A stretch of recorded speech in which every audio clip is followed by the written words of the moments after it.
Olá, irmãos, a paz do Senhor Jesus, sejam todos muito bem-vindos ao meu canal.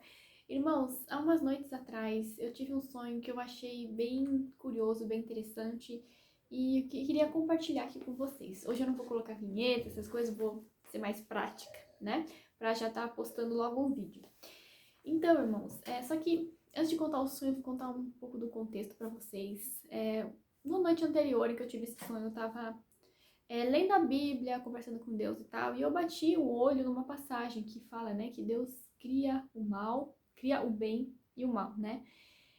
A gente sabe disso, né? Tanto que a serpente foi criada por Deus e tudo mais. Enfim.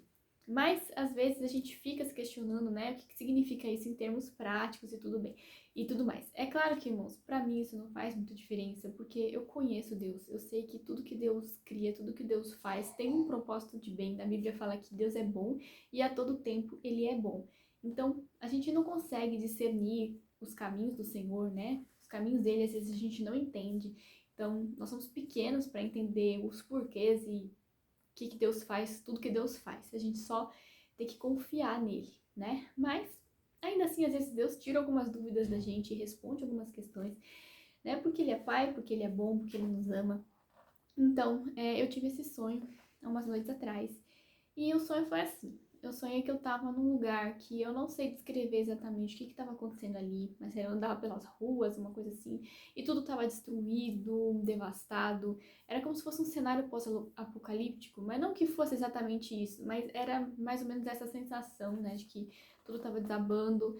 E o que mais me chamou a atenção não foi nem assim a destruição, a sujeira e tudo mais, mas a perversidade do ser humano. Eu não sei o que foi exatamente que eu vi, mas eu via muita crueldade, muita perversidade, e aquilo me deixava desanimada, me deixava aflita e também me fazia temer, né? Quando a gente vê, às vezes, no entorno, quando a gente vê a maldade crescendo, isso às vezes dá um certo down na gente, mas eu conversando ali, né? Eu não sei exatamente com quem que eu tava falando, mas alguém falou pra mim que o meu pai estava por ali em algum lugar. Eu comecei a procurar por ele. E vocês sabem que nas minhas visões e sonhos, sempre que meu pai aparece, ele representa Deus, né? Porque Deus é pai. Nem sempre, mas muitas vezes é assim. Então eu comecei a procurar por ele e meu olho bateu numa colina que tinha ali perto e eu vi o meu pai lá no alto da colina. Só que a aparência dele estava muito, muito diferente.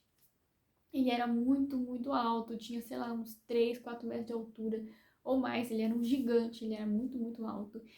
E era muito forte, gente, muito, muito musculoso, muito forte. E ele era tão forte que a aparência dele era como se fosse feito de pedra, sabe assim?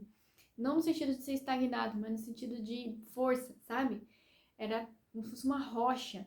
E eu achei um versículo aqui em Salmos 31:3 que fala: porque tu és a minha rocha e a minha fortaleza, pelo que por amor de teu nome guia-me e encaminha, né? E tem várias outras passagens na Bíblia que fala, né, que Deus é como uma rocha, a referência dele como sendo fortaleza, como sendo grande, como sendo tremendo e tudo mais.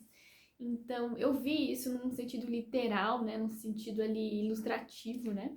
Eu vi Deus com essa aparência. E eu corri para ele e eu lembro que eu subi nas costas dele aqui na parte de trás, né? Nos lombos dele, vamos assim dizer, e eu passei os meus braços, que eu era pequenininha como uma criança, em volta do pescoço dele. Só que ele era tão grande, as dimensões dele eram tão grandes que a minha mão mal tocava assim na frente. Eu tinha que juntar os dedos assim, ó, que ficava o braço esticado. Eu mal conseguia segurar, né, nele. Com muita dificuldade eu me segurei ali. E depois que eu me agarrei nele, eu lembro de sentir aquela sensação de segurança, porque até então eu tava numa situação extremamente angustiante, né? E quando eu me segurei nele, eu tive aquela sensação de segurança, né? Porque Deus, ele é a nossa fortaleza, ele é o nosso porto seguro.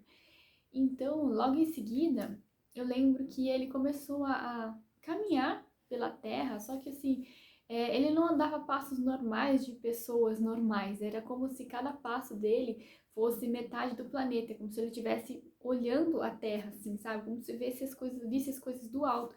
E eu via as coisas passando muito rápido. E eu lembro de sentir, de passar pela minha cabeça, mas o que acontece se eu cair, né? Porque era difícil de me segurar, porque ele era grande, né? E eu tive medo de escorregar, de eu cair, né? E eu tive esse temor, e eu pensei, o que acontece se eu cair aqui, né? Meu pai, ele tava fazendo as coisas ali, e ele não tava me segurando, eu que tava segurando nele. Né? E eu fiquei com esse temor, fiquei pensando, será que ele não se preocupa de eu cair, de acontecer alguma coisa? E é como se ele adivinhasse meus pensamentos e ele falou, não é que ele falou, eu ouvi dentro da minha cabeça, como se ele dissesse assim, se você cair eu te pego, né? Tipo, simples assim, né? Se você escorregar, se você cair eu te pego. Então, aí eu fiquei pensando, né, que é nossa responsabilidade nos firmarmos no Senhor, nos apegarmos a Ele, nos agarrarmos a Ele. Porém, quando acontece da gente cair, né, da gente tropeçar ou de alguma coisa acontecer, o Senhor vem em nosso resgate. Isso é fato, né? Já passamos muitas vezes por isso, o Senhor nos resgatar de situações difíceis. Então a gente não tem o que temer, a gente tem que fazer a nossa parte, porém nós temos um Pai, certo? Bom, irmãos, aí continuando, né? E aí, eu lembro, né, de em algum momento ele parar e beijar o meu rosto, foi uma coisa assim muito incrível. Só que aí muda a cena e eu tô ainda nas costas dele e eu percebi que toda a criação, vamos assim dizer, ela tinha sido separada por assuntos, né? Não sei se vocês entenderam. É como se, sei lá, tivesse um lugar onde tinha todas as árvores, outro lugar que tinha todos os bichos, e que tinha, enfim, todas as coisas criadas estavam separadas por assunto, né? Não era por época, não era por nada disso, era por assunto.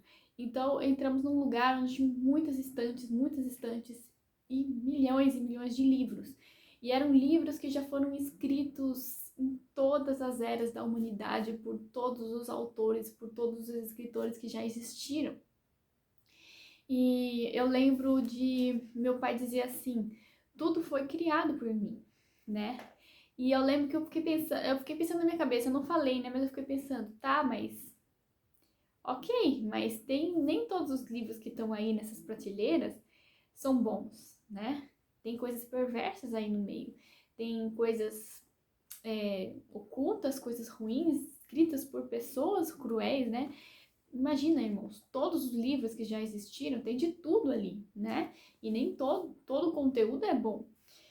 Né? E eu fiquei questionando isso na minha cabeça. E eu lembro de meu pai dizer para mim, sim, mas não era para ser assim, né? Então, é verdade, tem coisas ruins, mas não era para ser assim. E eu entendi o que ele quis dizer naquele momento, porque assim, Deus, ele criou todas as coisas, incluindo o escritor, a pessoa que foi escrever e tudo, né? E Deus criou o livre-arbítrio, então acaba acontecendo de que coisas ruins acabam sendo criadas, mas não quer dizer que Deus concorde com elas, entende? Pensa assim, né? Um exemplo, imagina que eu tenho um filho, tive um filho, ou sei lá, qualquer um de nós, de vocês, a gente teve um filho. E esse filho deu pro mal, aconteceu alguma coisa, e esse filho se tornou uma pessoa ruim, sei lá, um Hitler da vida. Eu posso não concordar, né, com esse mal que o meu filho desenvolveu, mas ainda foi criado por mim, né? Ainda é meu filho. Ainda foi a criação minha, vamos assim dizer, figurativamente falando. Vocês entenderam o que eu quis dizer? Então, Deus cria todas as coisas. E isso inclui o mal, inclui muitas coisas, mas não quer dizer que Deus concorde com elas, entende? E outra coisa, é necessário que exista o mal para que o bem exista também, né? Se a gente leva em consideração que Deus não cria o mal, que ele não criou o mal, isso significa que Satanás está na mesma linha de Deus, né? Ele tem o mesmo, como se ele tivesse o mesmo papel ali, no mesmo patamar, mas não é assim. Deus, ele está acima de tudo, ele criou absolutamente tudo. Não tem nada que não foi criado por ele, não tem ninguém que esteja no mesmo patamar ou acima dele. Então, Deus criou o mal para que o bem existisse, entende, irmãos? É necessário todas essas coisas, não quer dizer que Deus concorde com isso, que Deus queira que o mal prevaleça, mas Deus nos dá o poder da escolha, né? Ele nos dá livre-arbítrio e a gente pode escolher entre o bem e o mal, né? Porque se não fosse assim, irmãos, seria muito estranho, né? Porque Deus não teria dado para nós o direito de sermos filhos por livre e espontânea vontade. A gente seria bom e eternamente bom e a gente não teria nem consciência do que é bondade se a gente não tem referência. Não é isso? Eu fiquei pensando sobre isso e pensei, nossa, é mesmo, né? Faz sentido. Faz sentido. Então, Deus, ele sabe das coisas, ele não faz nada à toa, né? Ele planeja as coisas para o futuro, ele tá muito acima de nós, né? A gente é pequenininho, a gente não consegue enxergar. Às vezes Deus, ele permite alguma coisa aparentemente ruim, porque ele vai colher alguma coisa muito boa lá na frente, só que a gente não tem olhos para enxergar. E então, irmãos, a gente não deve questionar Deus, questionar os caminhos dele, a gente deve confiar nele como um bom pai, né? Como alguém que sabe o que faz, né? Porque ele é bom e a todo tempo ele é bom e é isso que a gente tem que entender. Então é isso, irmãos, espero que tenha sido edificante para vocês. Até o próximo vídeo. A paz do Senhor Jesus.